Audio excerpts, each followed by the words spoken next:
everyone. I'm Carliss Chatman, and I am your host of Getting Common. In my day job, I'm an associate professor at Washington and Lee University School of Law, where I teach all things business. Today's episode is a part of our Entrepreneurship Series, and I will be highlighting Dorian Bolden of Beyu Caffe. Dorian is a fellow Duke alum, and his business, Beyu Caffe or Beyu Group, is thriving in Raleigh-Durham area for years and has a recent partnership with the RDU Airport. I'm excited to introduce Dorian to you and to get into a discussions of all things Beyu. So I will start by letting Dorian introduce himself. Dorian, I gave a brief introduction of you and your company, but I'd love to hear how you introduce yourself, which I'll give as your elevator pitch for Beyu. Yeah, right. Always been on speaking with. So again, Carlos, it's great to be on your show. Thanks for having me. So the way I kind of introduce myself, right, is I am a founder and CEO of Beyu Group, which is the parent company of Beyu Caffe, Beyu Coffee, and most recently the Beyu Food Project, which is a community initiative born out of COVID. And I've been in business for over 12 years, turned 13 years this December. And from an entrepreneur that started, filling coffee bags out of his home in the beginning before even having a building and trying to figure out how to get investors, I've been able to grow from a mom and pop shop to, becoming a CEO and really understanding the elevation and the difference of the mom and pop mindset to becoming a CEO, where we've expanded from 17 people before COVID to over 70 people now post COVID. And so the mindset, the shift of how to delegate, elevate, and oversee more parts of our business is what we've been a part of and how we've been able to grow. So what did you do before starting your own business? So before starting Beyu, when I graduated from Duke University, go Blue Devils, I ended up going straight into Wall Street and became a financial advisor. I loved the world of finance. I didn't know what to do by any means. I was like, hey, I saw a movie, Wall Street. And I was like, man, I want to be like Gordon Gekko, man, and just make money and chase money. And when I was in finance, I had experienced a significant loss. My father passed away unexpectedly. And at the same time, we were going through a company merger where the company I was with was bought out by Bank of America. And those two events happening simultaneously kind of made me realize that tomorrow is not guaranteed. But at the same time, I think that's where entrepreneurship was born, because I saw a lot of people lose their jobs due to the merger. And it kind of was, that kind of sparked an interest of, I think, wanting to be my own boss. And so left the banking finance world, went to go work at a local coffee shop in the Upper East Side. Wow. Because I knew I wanted to open up this idea that I had from my experience living in Atlanta before going to Duke, called Cafe Intermezzos. And so I ended up working at this Italian coffee shop called C Cafe, for yes, coffee, CAFFE.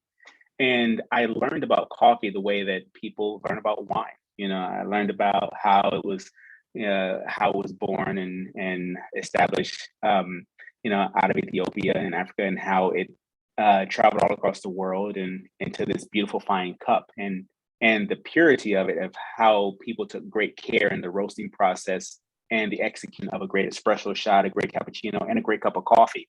And because I learned about that, I guess the excellence of it, the passion of it, it just fueled this desire to learn more, and I became passionate. So all of a sudden left New York, came to North Carolina, worked at some more coffee shops, Panera Bread, and all while working on my business plan to open up Beyu Caffe.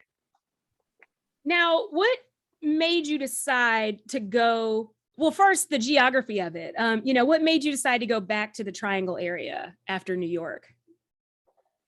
Yeah, so I graduated in 2002, or arrived in New York in 2002 after graduation, and I left in 2005.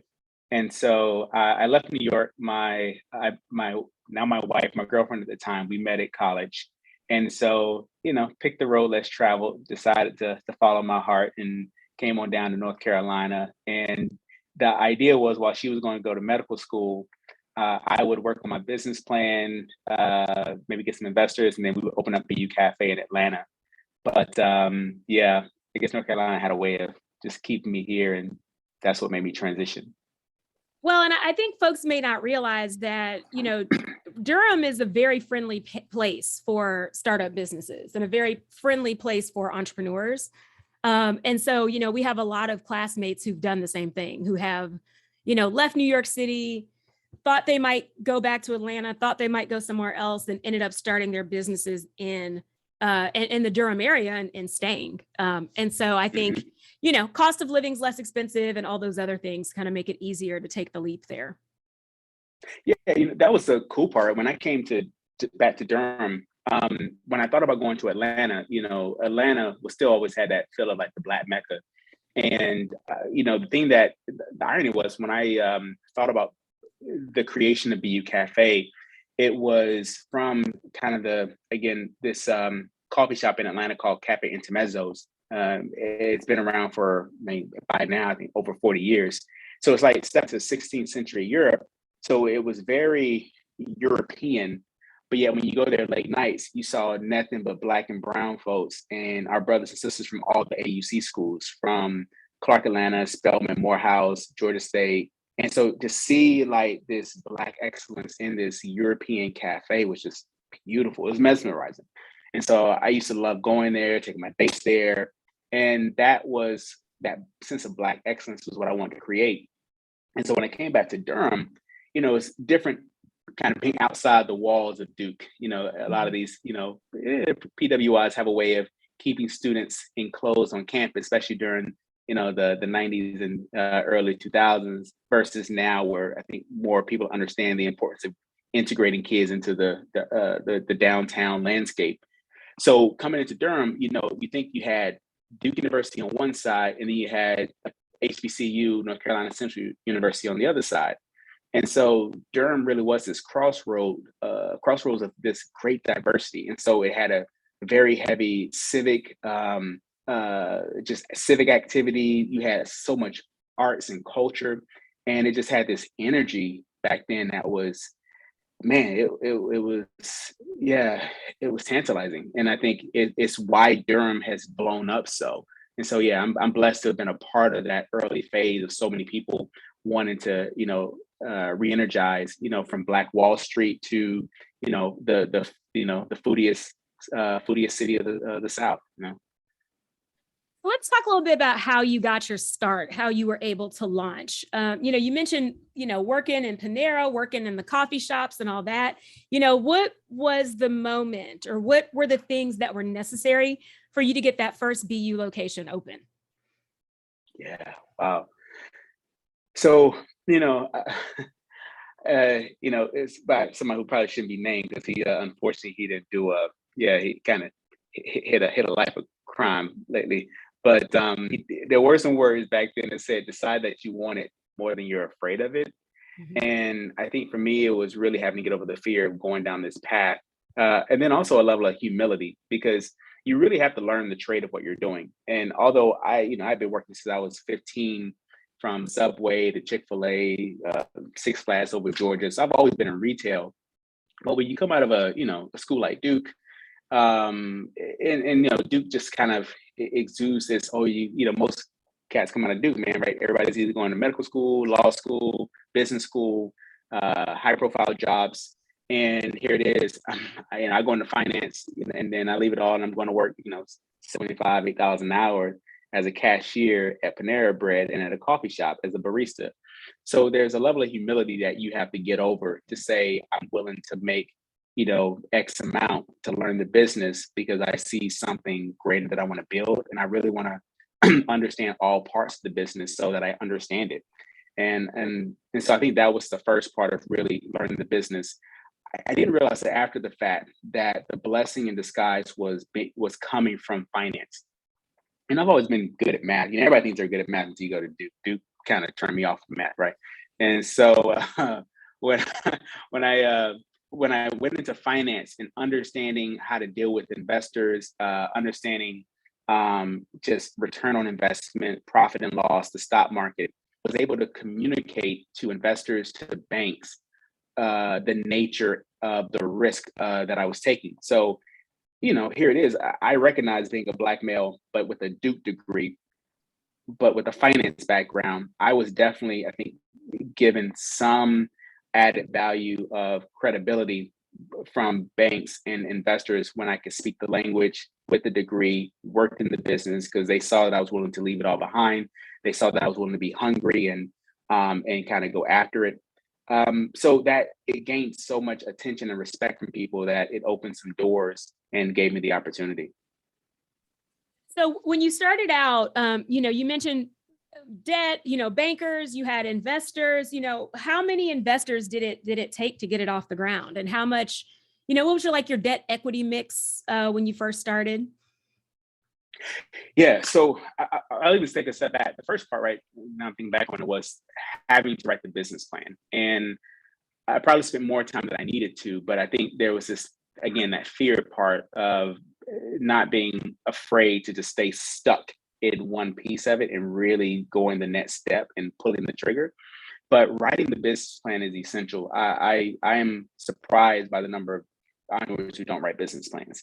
The reality is the business plan is where you're supposed to put out all of your fires because you're going to have enough fires when you open up for business. You're going to have tons of them. So the more you can put out while you're writing your business plan, the better. For me, I would think it was How to Write a Business Plan by Mike McKinsey.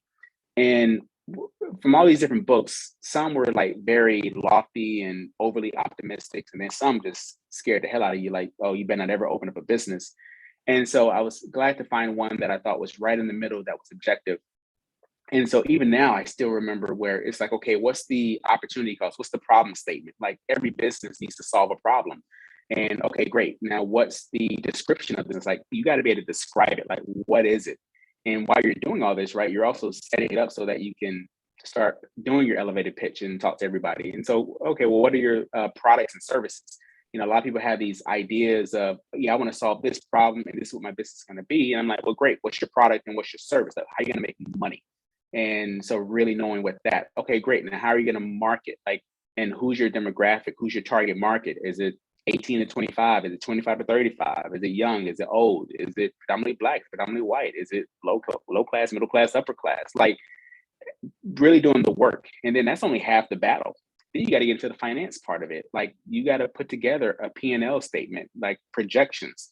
What do you see yourself doing in the first year, in 2 years? Because if you're going to be operating at a loss, that tells you how much money you need to raise. So for me, doing all of that helped me understand, like, okay, well, I knew I had to raise close to about $500,000. I had a hard time trying to find investors. So I had a different strategy. I actually went after small investors who were willing to do as little as $500 to $1,000. And so I ended up bringing on about 12 investors who all put in anywhere from, on average, about $1,000 to $5,000. Then I was able to bring on 3 large investors who put in the bulk of about 150,000. But I couldn't get over the hurdle of getting, to raise, the amount that I needed. So I ended up working with the landlord once we found a spot, and the landlord did what's called tenant improvement dollars, which I know you're aware of, and so the landlord was able to put in like $330,000 for the construction, which allowed me to, instead of getting a loan at a bank, it increased my lease rate.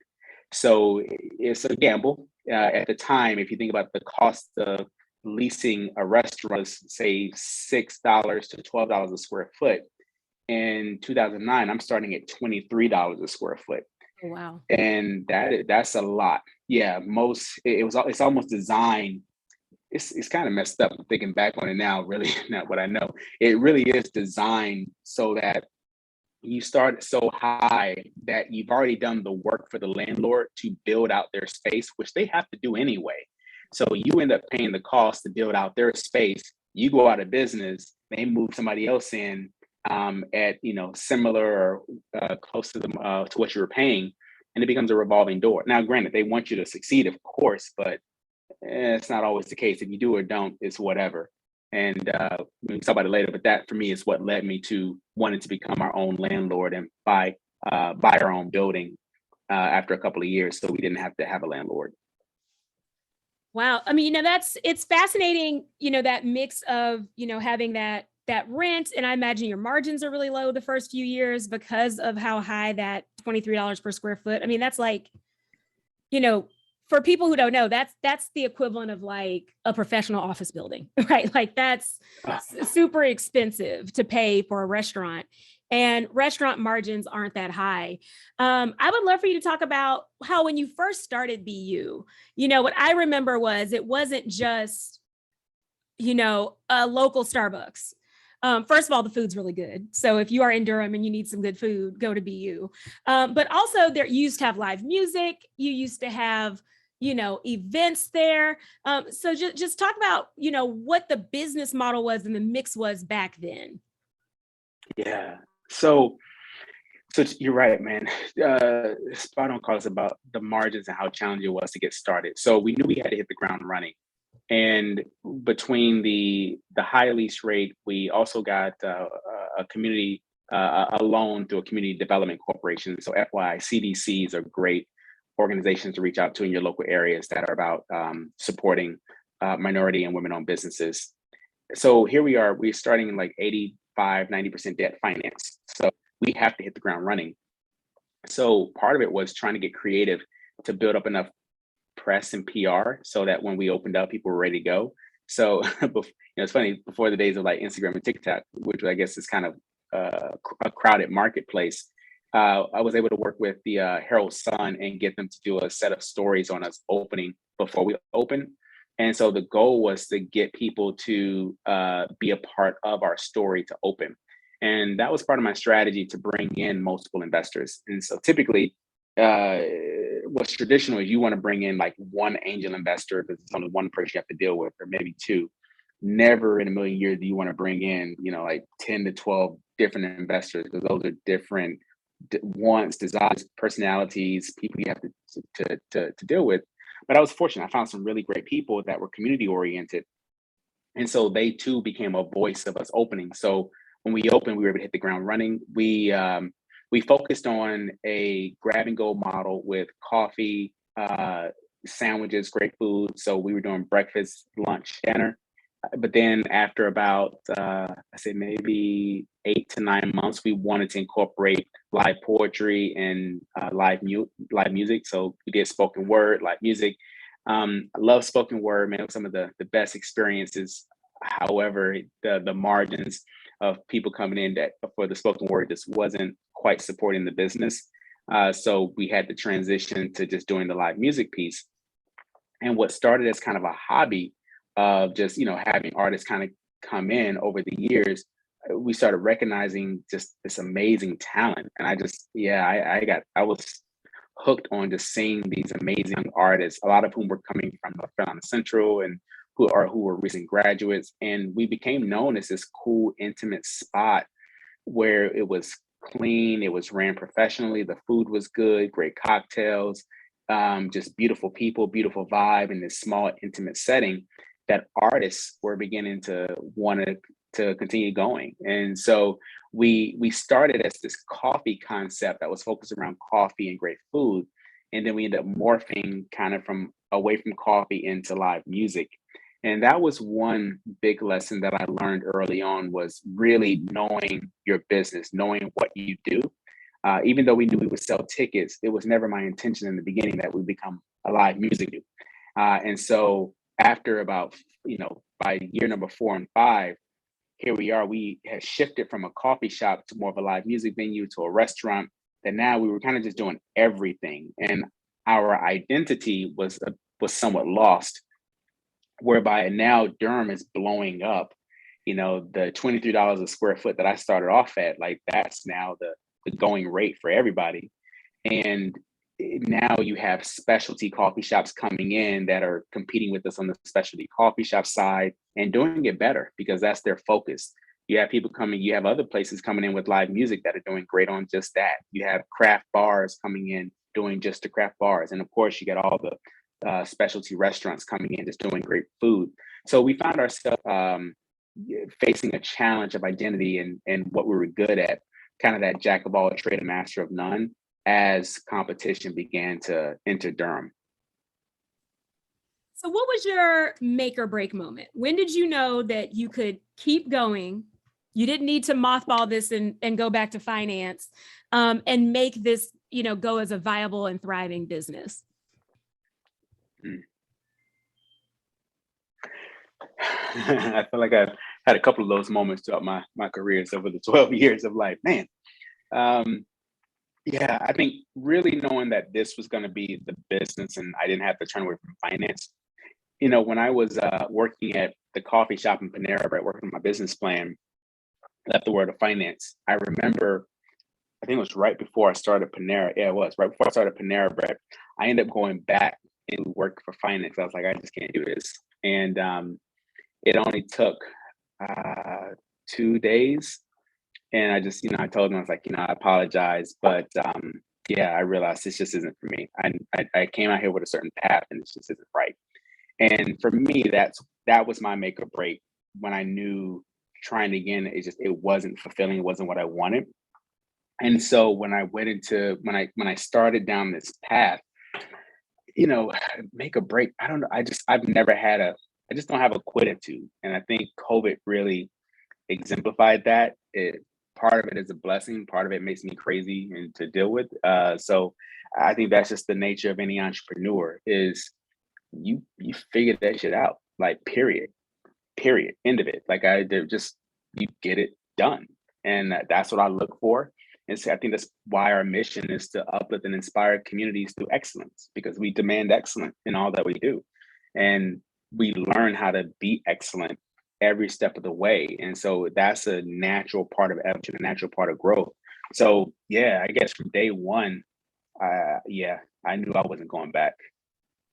That's interesting. Most of the entrepreneurs I talk to say the same thing. It's like by the time, Wow. or I should say, the entrepreneurs that I speak to who have business plans and have it together say the same thing. The folks who are doing it on a whim, they're like, I started this and I dropped that. I started this and I dropped that. Or I needed one more investor to come in. But the folks who do the planning and think about it before they get started tend not to drop it. And that's something that, I try to communicate to my students. That's something I try to communicate when I counsel people, that when you do all the work in advance, you are less likely to quit because you've done the planning. Like you said, you knew what all your falls were before you started. Yeah, I knew at least 60% of them, right, which is a ton, right? Because you're still gonna have so many more. And it's funny you say that because that's the difference between people giving you the time of day. Because I've always been blessed to find mentors when I needed them, because they were just they saw the work that I put in. So they say when the student is ready, the teacher will come.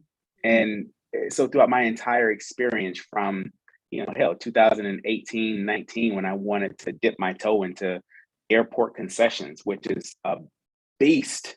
I mean, that's a whole nother arena. And looking at where I was then and now to finally get the opportunity with RDU Airport, like being able to sit down with one of my mentors to even discuss that, there is no way he would have given me the time of the day, because his time is far too valuable. Because people are just busy. People at a certain level, everybody has, whether it's families or extracurricular activities or just work, but everybody has their own personal lives. And so to make time for the things that you care about and to give back, I got to make sure that I'm going to invest my time wisely. Again, going back to my finance days, return on investment. Like, I'm going to invest my time into someone. I need to get a return on that time. Who wants to waste their time? It's just, life is too short to waste it. So when someone comes at me with a business plan and it's a half-assed plan, they're not really serious about it. Yeah, it's really hard to waste my time on that. Like, I give them, because I always want to help people. So I give a couple of pointers and I say, hey, come back and let me know. And people did that with me. And guess what? I came back with what they told me, and they gave me more information. And I came back with more. And when people see that you come back with more information, oh my God, they will spoon feed you up into where you advance them. The whole goal is I love finding entrepreneurs who are going to, I'm just a bridge builder who can take what I've learned and continue it past us. That's the beauty of, especially I think us as Black people, man, we're standing on the shoulders of giants. When we think about, the nature of Black Wall Street and where we are today. So, but yeah, people have to be willing to do the work. And yeah, like you said, just not half-ass it. Yeah.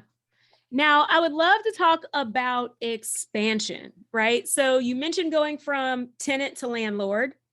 And then you obviously have branched out to Duke University and the airport. So let's start with going from tenant to landlord and what that process was like and the reason for it, the reason for having some ownership. Yeah, right. So, this is the beauty of Duke economics degree and working on finance. And I think being able to do the due diligence to know, I guess, the difference between wealth and riches. And so when people think about just wanting to scale, grow, and make money, making money isn't the same as building wealth. And wealth is a marathon. Trying to make money is a short-term gain. And that's still lost on so many folks. And so when I recognized that we hit the ground running, but you said it best, we were paying such a high exorbitant rent rates, a lease rate, man, we weren't making any money. And I'm like, well, why are we not expanding? I'm seeing other folks open up 2-3 locations. I'm like, man, we're still just one location. And so I realized because we were mostly debt financed, we didn't raise capital in a different capacity, which goes back to why it's really important to look at debt versus investors, because with investors, you don't have to pay that money back immediately. Yes, they want their money back over time, but you don't have to start paying them anything the first year, the second year, even the third year. You can take your time and the money you would use to pay them back, or the money you would use to pay your interest on a loan, you can put that money towards opening up another location. So we didn't get that opportunity. And so with our landlord, they were, they had done a couple of shady things that I thought were, it was business, but it wasn't a way that I thought, it wasn't how I would do business. We fell on rough times and we needed help with our rent for 30 days. And so they end up giving us 3 months of a grace period.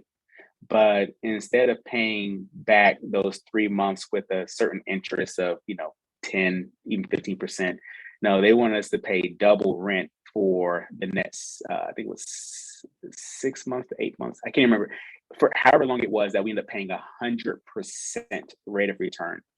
And it was one of those, we were in such a bad situation. Hence, first, read your documents.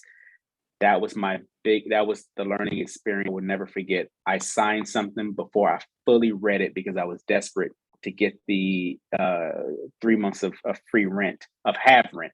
That's right. We paid rent for half the amount, and then we paid double for X amount of months after that until they got 100% return. It was like 6 or 8 months. And that was a life lesson. So anyway, seeing what happened there, I realized that it wasn't in my best interest to stay in that location. Now that they kept trying to push up our rent, we had a 5-year lease. We were supposed to go back down to the market rate after 5 years. Instead of going back down to the market rate, which was roughly about maybe anywhere between 16 to 20, they wanted to keep it at 20. I think I was at 24 at the time. They wanted to just keep it at 24 and keep it. And it was one of those where, well, what could I do? I'd invested all this money in the building. How could I've been, break even, because again, all my money's going back to paying interest and loans. So I couldn't get just another loan to go open up a whole nother restaurant and do an upfit, so I felt stuck. And I ended up looking at talking to my neighbor across the street who had just opened up his architecture studio, Center Architecture Studios. And so I spoke with Scott Harmon, the CEO of that studio, and he had done a SBA 504 loan deal whereby he, along with other restaurants, all bought the building in addition to some tenants upstairs. And so it got me thinking, it's like, wait, how does that work? So I ended up looking into finding a property. Thank God it worked out that the property 2 doors down from me was available, or at least they were looking to sell the whole building.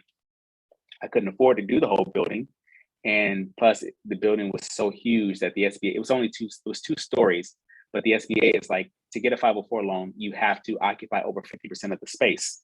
And, we wouldn't be able to occupy that. We were, like 3,000 square feet. And I think total, it was like 12,000 square feet total. So that would have just been too much of a debt obligation for us.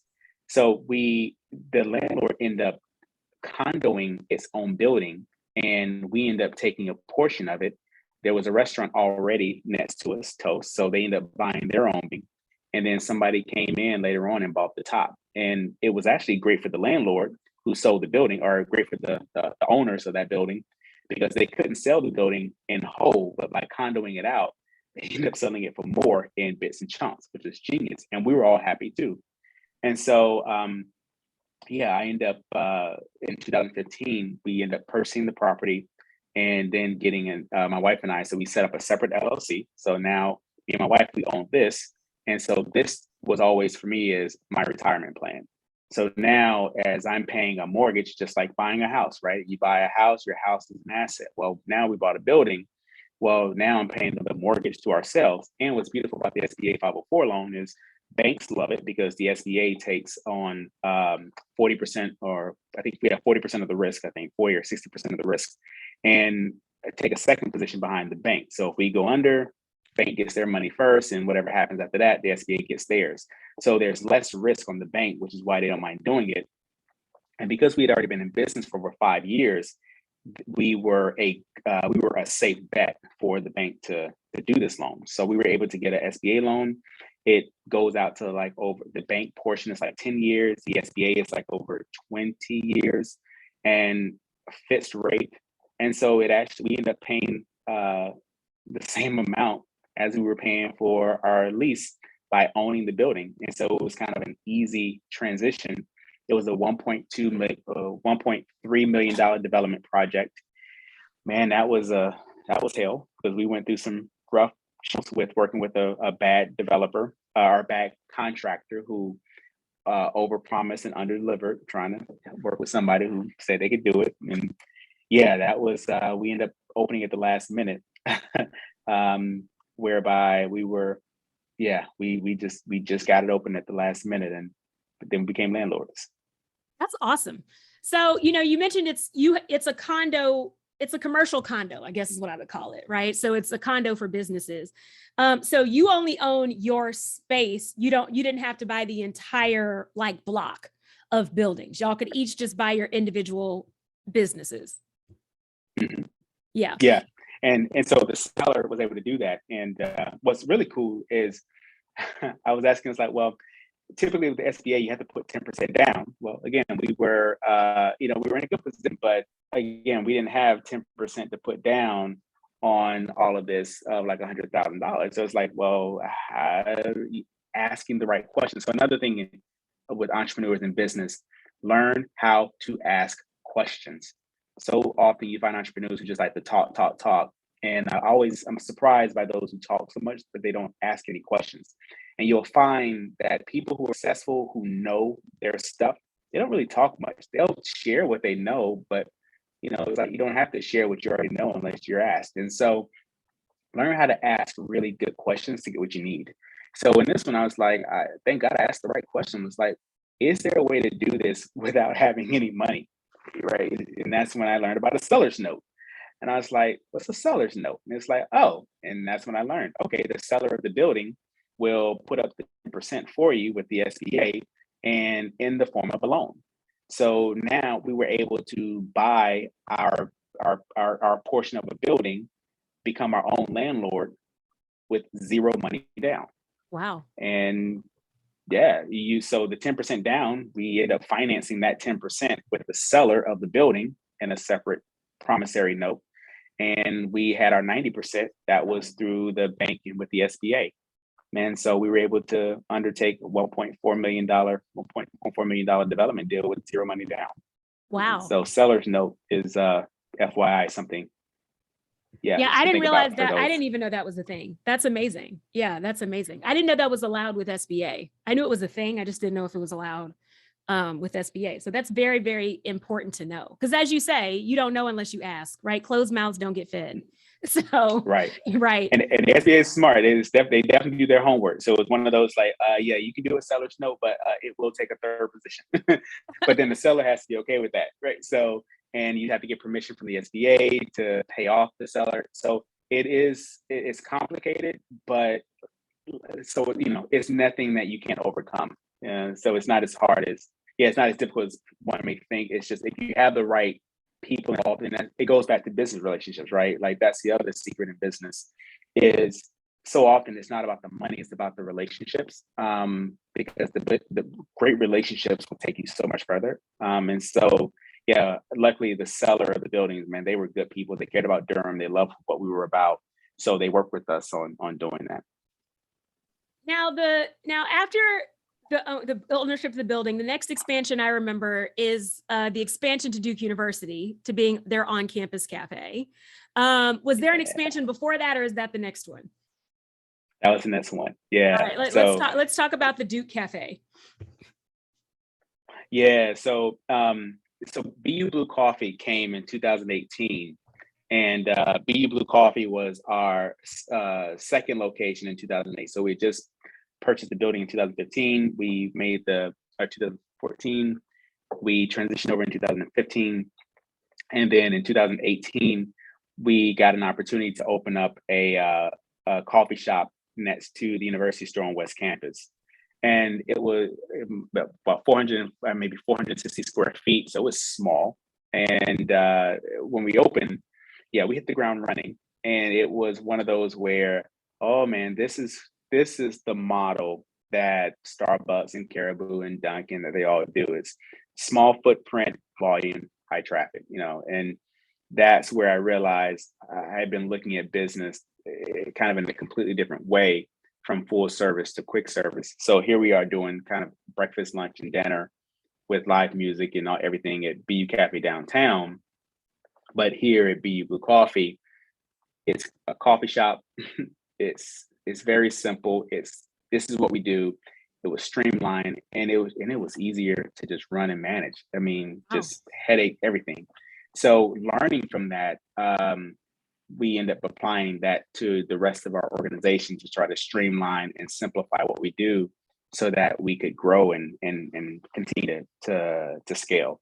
But yeah, 2018, it was a struggle though in summer 2019 of the first year, because as we're hitting it, we forgot that, it slows down in the summer. So it's like, oh yeah, it's gonna be the same during those couple of months. And when we opened up Beyu Blue Coffee, we knew we made the decision to discontinue live music at our downtown cafe. And again, to streamline our operations. And that was, that was a lesson learned of, it was the right decision. We would have done it a little bit differently of just completely cutting it off, because it was a lot of backlash. So I experienced a lot of just negative, it definitely felt like hate at the time, but it was a lot of that negative feedback of social media. And and it was challenging because as a community establishment where you feel like you've always been the focal point of the community, you've always felt like you're giving back to the community, but then you have the community back at you. It's like sell out, or how can you get rid of live music, or now you go to Duke for the white folks and you feel about the black folks. And it was interesting to look at just this dichotomy of how we're perceived community versus trying to continue expansion of the community, understanding the business elements. So going through that in 2019 was rough, followed by the summer months of us closing. So we lost the revenue from live music.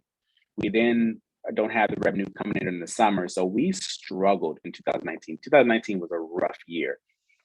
And that was one, I do regret when we discontinued live music. We also changed from full service to counter service at our downtown location. That Beyu Blue Coffee could help subsidize our sustainability, but making both switches at the same time, discontinuing live music and doing counter service to try to streamline our operation, it was too big of a hit to our customer base that it alienated a lot of our customers, and it took us a long time to try to build back from that. And so that was definitely one lesson learned is, when you make these decisions, sometimes you don't always need to do it in one big hammer, especially if they're big changes. Sometimes start one big change so that, because confused customers don't buy, so you don't want to confuse your customers. And that's something I've learned later on. Now, every little thing we do is making sure we don't confuse our customers, whether that's how we present our branding or how we introduce a new menu item, the name of that menu item. Like, making sure you don't confuse customers is so important because there's so much competition. So that was a lesson learned when we expanded the Boot Club. Now, how did y'all weather the pandemic? Yeah, so going into 2020, so fall of 2019, school opens back up at Duke. Thank God, revenue comes back in. It was a rough year for everybody. So things are picking up in downtown, catering is picking up, and we're going into 2020 ready to expand, looking at investors to raise some capital. Made the decision, like, let's raise a little bit more capital and get going. And investors were coming on board, and then the pandemic hits as I'm really into some deals, and everything just fell apart. And so investors, they didn't flee, but they definitely were on the sidelines of just trying to see what would happen. And so for us, because we weren't known for a particular specialty in food, whether a pizza spot or a sandwich spot, we didn't get we weren't as fortunate as other restaurants who could pick up with loyal customers, because we were the place people came to socialize. So we couldn't rely on food or even coffee with just the low dollar amount and people, being at home.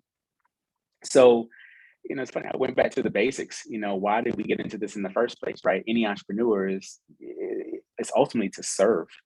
And so I just went back to the core of what we're about, is serve. And when I thought about that, how can we serve people? And so went back to my Duke days and did some research. And it's always about, let's research and let's see. And I looked at, what are they doing? What are they doing overseas? So I started studying China and Europe, because they were already, far ahead dealing with the pandemic than we were. And that's when I learned about how a lot of companies in China had shifted their business model from B2C to B2B. So going from business to consumer, now going to business to business. So I did the same thing here. We stopped looking at retail customers, and then we started looking at business clientele. So starting with catering. Well, a lot of businesses weren't really doing catering because people were kind of starting to stay home. Well, then we started looking at nonprofits. Well, nonprofits definitely need to start feeding people during this time because everything was just a shitstorm. So we found ourselves supporting nonprofits and other community-based organizations who needed meals, particularly the Durham Public School System and their foundation. And so we were able to connect with the Durham Public School Foundation, provide them with meals to provide with kids. And we took that idea and started working with Duke Health System to provide meals with to other to frontline healthcare workers. We started partnering with other restaurants. So when we were receiving money, we would then pay that money to other restaurants so they too could also deliver meals. So we were trying to help subsidize our neighbors who were struggling as well. And we ended up building on that and found ourselves really good at it and continued these partnerships. And before we realized it, we the Beyu Food Project, where here we are tackling food insecurity, because we recognize that, this is far beyond COVID. Food insecurity is such a huge problem that so often we look at the glamour of restaurants, of the front of the house and the beautiful dish and the food, yet there are so many employees within restaurants who are food insecure, and people within our communities who are food insecure, who don't have access to food, can't afford food. And it's like, it's a huge problem that we just overlook. And so, COVID allowed us to weather that storm by serving. And since then, it's become kind of a bedrock of who we are and what we enjoy doing. That's awesome.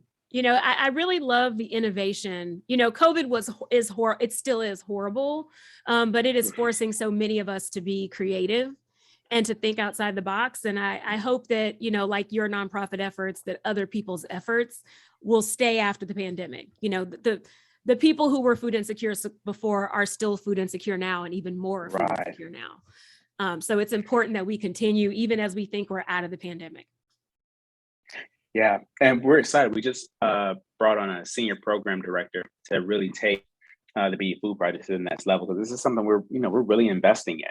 And so it's kind of the same way as we talked about earlier on with the entrepreneurs, that if you don't invest in yourself, whether that's investing in a business plan, investing in knowledge, reading is another huge thing.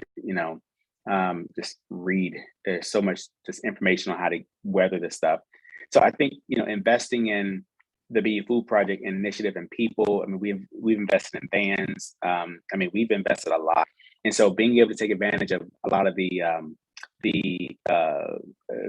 public dollars that have come to businesses through the pandemic, it's been fortunate. It's probably the closest we'll ever get to reparations. So it's using that to invest in. Oh, I'm serious. That is definitely reparations. This, everybody has a trouble like, oh, now you want to give us money. So I'm like, well, let's use it and let's invest. This is in lieu of investors. Thank you, Uncle Sam. All right, now our last topic. Let's talk about the airport. So what's going to happen at RDU? What's going to be the name of the venture at RDU? Let's talk a little bit about that airport venture. Yeah, so announced last Thursday, we are going to be opening up 2 small retail locations, coffee shop locations. So both will be Beyu Caffe, one in Terminal 1, one in Terminal 2. And they'll both be pre-security. So right before you go through security check, we're going to be taking over 2 former Stress locations. And we are looking at anywhere between October to December. The goal is before the holidays. Wow. So we just did our first walkthrough on Wednesday.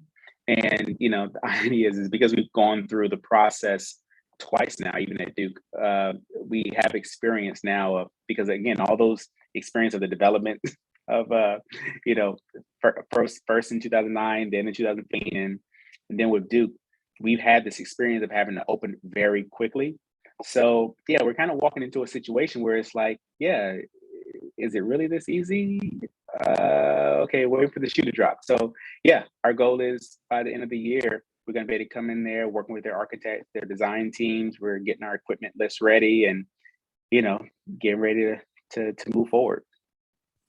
All right. Now, for my listeners who are not in the Durham area, what can they do to support you and support your business? Oh, man, thank you for those who choose. Please, you can check us out on beyucaffe.com, BEYUCAFFE.com. Again, giving homage to the birthplace of the espresso of Italy in that piece. And you can, again, buy coffee online. I always start with coffee. That's where we started. Our Heart and Soul blend is truly our signature blend. It's the coffee we started since day number 1 in 2009. It was named Heart and Soul because one of our tasters there it was created by people in the community. And one member said, hey, we got to call this Heart and Soul because it touched her heart and very soul. And then our Say It Loud Dark and Proud blend is our dark roast and espresso roast. Great for coffee lovers who love a strong roast or espresso. That's my favorite. My wife's my favorite. So yeah, please go online and buy some coffee or visit us if you're in town in Durham. I will say the dark roast is what goes in my French press. Like I ordered the Beyu dark roast, and it does the job. I need a strong espresso roast. So Beyu Caffe, dark roast, go or the Heart and Soul. The Heart and Soul is good too, but that's more of my middle of the day coffee. My first thing in the morning coffee is that dark roast. So definitely recommend it. I'm with you. It does. And it's smooth. It gets your day started. Like that's one thing I love about it. It is delicious coffee and it's not burnt. And you can check us out on Facebook too. I did some old videos during COVID to show you how to brew the perfect French press or the perfect cup of coffee. So yeah. It's nice and smooth in the French press, I will say. I highly recommend it. Well, thank you so much, Dorian. This hour always goes so quickly, especially when it's with friends. And so I'm excited to learn all those things I didn't know about Beyu Caffe and, so happy that you have been so successful. I eat at Beyu every time I go to Durham and I have the shrimp and grits every single time, which is excellent. Shrimp and grits, yeah. Oh, the shrimp and grits are good. So go to Beyu, have the shrimp and grits and get some coffee. All right. Well, thank you again so much, Dorian. Thank you all for Thank tuning you. in to Get in Common. If you ever miss an episode, you can catch the rebroadcast anywhere podcasts are streamed, on the Voice America Network or on the YouTube channel. Feel free to send me emails through the show page or to reach out to me on social media. I am at Carliss C on all platforms. Thank you again for listening. And thank you so much, Dorian. I think you gave entrepreneurs some great insight with this episode. I hope so. Thank you again, Carliss, for having me. It's No been a problem. pleasure. No problem. All right, we're all clear. All right. Thank you.